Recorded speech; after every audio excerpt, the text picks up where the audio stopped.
Shout out sa ako mga natagbuan ganina og nasabay nga mga minivan users sa dala no. Nami karon diri sa Bukidnon. Going to Cagayan de Oro kay gahapon gikan mi og Maguindanao then going to Davao. So murag amo nang gilibot ang nag-round trip namin no, from Cagayan de Oro to Maguindanao, tapos Maguindanao to Davao, Davao to Cagayan de Oro no. So shout out din sa atong mga nasabay ganina nga mga nindot nga mga minivan, wala na ako na videohan.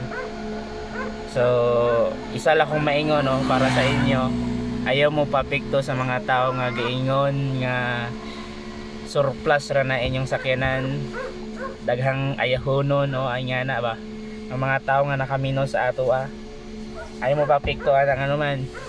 Importante wala ta na initan sa kainit, dili ta maulanan, og wala po dahil monthly nga binabayaran na sa kumpanya sa mga commercial nga sakyanan. No offense pero most of sa mga nay mga commercial nga masakyanan gamay ra kayo ang fully paid ana, uba na utang ato surplus man niya ato, at least fully paid, wala tayo ginabayaran monthly, di ba? Mingon sila daghan ayuhon, depende ra na kung asa mo nagkuha sa inyong surplus ng sakyanan.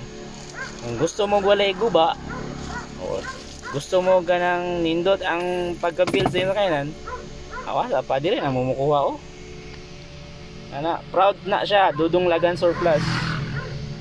Kaya naman kapit na ako malibot ning Mindanao, mora niya akong ginagamit so far, wa tayo trouble sa dalan, smooth sa kahilom ng makina kung ano ba dunggan niya, hilom kayong makina, di ba?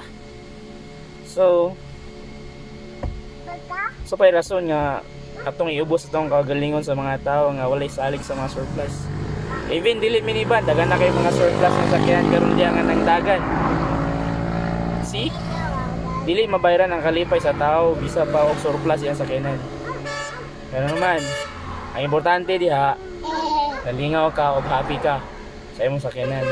Wala kay problemang giatubang kada adlaw. Ride safe sa inyo. Balag surplus basta hilas.